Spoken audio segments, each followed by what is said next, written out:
আমার শখের ঘরটাকে আজকে আবারও নতুন করে সাজাচ্ছি। মা মেয়ে দুজনে মিলে লেগে পড়েছি ঘরের নতুন লুক দিতে। আর তার সাথে আছে আমার মায়ের হাতের গরুর মাংস আর গরম গরম ফুলকো ফুলকো রুটি। আসসালামু আলাইকুম আমার প্রিয় ভাই বোনেরা, সকলে কেমন আছেন? আমি আপনাদের নাটোরের বোন, এই তো চলে আসছি আমার ঘরের আলপনা আঁকাতে আঁকাতে। আমার ঘরের সামনেটা অনেকদিন থেকে ভাবতেছি একটু আলপনা করব, নতুন করে সাজাবো, তবে সময়ই হচ্ছিল না, শুধু কাজে ব্যস্ত। আর এই করতে করতে সময়গুলো চলেই যাচ্ছিল। আমার শখের ঘরে যে রংগুলা করেছিলাম সেই রং থেকেই রংগুলা বেঁচে গেছিল, তবে আমি বাহিরটা রং করতে চাচ্ছিলাম কিন্তু রং করার সুযোগই হচ্ছিল না। সেই জন্য আর আজকে আর আসলে ভাবলাম না, একদম লেগে পড়লাম রং করার জন্য। সকালের যে কাজকাম ছিল, রান্নাবান্না ছিল, সেগুলো সেরে ফেলেছি। আর এখন এই তো 11টা বাজে, আমি আলপনা করতে শুরু করেছিলাম। এখন কিন্তু প্রায় দুপুর হয়ে গেছে। আমার বাড়িতে 3 কালার রং ছিল, 3 কালার রং দিয়ে আমি আলপনাটা করতেছি, আমার মনের মতো করে আলপনা করতেছি। আপনাদের কাছে কেমন লাগতেছে সেটা অবশ্যই কমেন্টে জানাবেন। আর যারা এখনো একটি লাইক দেননি, অবশ্যই আমার প্রিয় ভাই বোনেরা লাইক দিয়ে আমার সঙ্গেই থাকবেন। রংগুলো যেহেতু অনেকদিন আগে রেখে দিছিলাম, সেই জন্য একটু শুকিয়ে গেছে, তবে একটু থিনার দিয়ে আবারও পাতলা করে রং করতেছি। এদিকে আমার রং করা দেখে আমার মেয়েও শুরু করে দিছে রং করতে। আমার মেয়ে প্রতিদিন সকাল 8টায় কোচিংয়ে যায় আর বেলা 12টায় আসে। আর এসেই দেখতেছে আমি রং করতেছি, আর এটা দেখে ওর অনেক বেশি ইচ্ছে করতেছিল যে ও রং করবে। আর আমার মেয়ে কিন্তু এগুলো কাজ অনেক বেশি ভালো পারে। আগের দিন দুজনে মিলে রং করেছি, পরের দিন এটা আবার সকালবেলা দুজনে মিলে আবারও রং করতেছি। রং করা শুরু করেছিলাম বৃহস্পতিবারের দিনে, আর আজকে কিন্তু শুক্রবারের দিন। শুক্রবারের ভিডিও এটা। শুক্রবারের দিন যেহেতু কোচিং বন্ধ ছিল, সেই জন্য দুজনে মিলেই সকাল সকালই রং করতে শুরু করেছি। বৃহস্পতিবারের দিনে রং করা সব শেষ হয়েছিল না, এই তো শুক্রবারের দিনে রং করাটা একদম শেষ করে ফেলবো।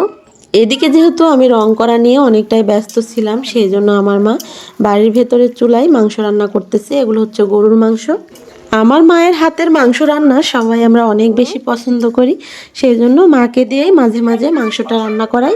আর আজকে কিন্তু আমাদের বাড়িতে অনেক মানুষ, কারণ আমার বোনেরাও আসছে, আমার বোনের ছেলেরা আর আমার ছেলে মেয়েরা সবাই মিলে আজকে অনেকে আছি। এদিকে আমার মা বাড়ির ভেতরে চুলায় মাংস রান্না করতেছে, আর এখানে আমার 2 ছেলে, আমার বোনের ছেলে, আর ওই তো আমার চাচাতো ভাইয়ের মেয়ে তাসফিয়া, সবাই মিলে খেলতেছে, আবার মাঝে মাঝে মারামারিও করতেছে। সেটা আমার বোন দেখে শুনে রাখতেছে সবাইকে। আলপনায় একবার রং দেওয়ার পরে আবারও রং দেওয়া হচ্ছে, তাহলে রংটা আরো একটু গাঢ় হচ্ছে, দেখতেও ভালো লাগতেছে। আলপনাটা আমার কাছে ভীষণই ভালো লাগতেছে। আর আজকের গরুর মাংসটা আমরা রুটি দিয়ে খাবো, কারণ সব সময় আমরা মাংস রান্না করলে রুটি দিয়ে খেতে বেশি পছন্দ করি। আর হাসানরা কিন্তু এখনো খেলাধুলা নিয়ে ব্যস্ত হয়ে আছে, আসলে ওরা খেলতেছে জন্যই আমরা কাজগুলো করতে পারতেছি। আমার এই শখের ঘরটা করার পরের থেকে অনেকেই কমেন্ট করে বলে যে আপু, তোমার এই বাড়িটা আমাদেরকে একদিন আশেপাশে সবকিছু ঘুরিয়ে দেখিও। আমারও ইচ্ছে করে অনেক যে আমার বাড়িটা তোমাদেরকে ঘুরিয়ে দেখাই, তবে আমি আছি অপেক্ষায় শীতকালে, যে আমার বাড়িতে যখন সব গাছে গাছে ফুল ফুটবে আর বাড়িটা একটু নতুন করে সাজাবো, তখনই তোমাদের সঙ্গে পুরো বাড়িটা শেয়ার করব। সেই জন্য বাড়িটাকে আবারও পরিপাটি করতেছি, নতুন করে একটু সাজাচ্ছি। ওদিকে আমার মেয়ে রং করতেছে আর আমি ফুলের টবগুলো ভালো করে ধুয়ে পরিষ্কার করতেছি। বর্ষাকালের বৃষ্টিতে আমার টবগুলো একদম মাটিতে ছাতা পড়ে গেছে, সেগুলো ধুয়ে মুছে ভালো করে পরিষ্কার করতেছি। আর এই তো আমার মা গরম গরম রুটি বানাচ্ছে।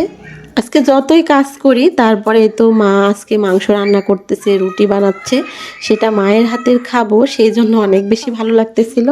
আমার মা আজকে খুব আনন্দে আনন্দে রান্না করতেছে, যেহেতু 2 বোন আমরা, এই তো 2 বোনই বাড়িতে আছি, সেই জন্য আমার মায়ের মনটাও অনেক ভালো। আমার মেয়ে তো আলপনা করা নিয়ে অনেকটা ব্যস্ত, একদম মন দিয়ে আলপনা করতেছে। আসলে ছেলে মেয়েদের এগুলো একটা শখ, এগুলো করতে ওদের ভালো লাগে। আমি ওকে বলতেছিলাম যে এগুলো খুঁটিতে করা লাগবে না, তারপরে ওর কাছে ভালো লাগতেছিল, সেই জন্যই তো আবার খুঁটিতে রং করতেছে। আমাদের বাহিরটা পুরোপুরি রং করা শেষ, তবে আমি যে টবগুলো ধুয়ে পরিষ্কার করেছি সেগুলোও কিন্তু রং করব। টবগুলো ধুয়ে একদম ঝকঝকা পরিষ্কার করে নিছি, আর এই তো এখন রং করতেছি। প্রায় সব রঙই শেষ, লালটা একটু ছিল আর সবুজটা আছে, তবে লাল কালারটাই বেশি ভালো লাগতেছিল, সেই জন্য টবে লাল কালারটাই করতেছিলাম। সব টবে যেহেতু গাছ লাগানো আছে, সেজন্য রং করতে একটু অসুবিধা হচ্ছে। গাছ লাগানো না থাকলে খুব তাড়াতাড়ি হয়ে যেত রং করা। মাটি সহ গাছ সহ টবগুলো পরিষ্কার করতে আমার অনেকটাই কষ্ট হয়েছে। সুন্দরের জন্য একটু কষ্ট করি, আর আমার প্রিয় ভাই বোনদের কাছে যেন ভালো লাগে সেই জন্য আমি একটু কষ্ট করি। প্রিয় ভাই বোনেরা, পুরো শীত পড়লে আরও অনেক রকম ফুলের গাছ পাওয়া যাবে। সব রকম ফুলের গাছ আমাদের বাড়িতে আনবো। আজকে যেহেতু জুমার নামাজ ছিল সেই জন্য আমার আব্বা আমার ছেলেদেরকে নিয়ে মসজিদে নামাজ পড়তে গিয়েছিল, চলেও আসছে ওরা। এই তো বারান্দাতে সবাইকে খেতে দেওয়া হয়েছে, ভাতও রান্না করা হয়েছে, আর রুটি সবাই বেশি পছন্দ করে গরুর মাংস দিয়ে, সেই জন্য আমরা সবাই রুটি খাচ্ছি। তবে আমি খাচ্ছি না, এই তো আমার আব্বা ছেলেদেরকে নিয়ে খাচ্ছে। কারণ এখনও যেহেতু আমার কাজ শেষ হয়নি, একদম কাজ শেষ করে তারপরে খাওয়া দাওয়া করব।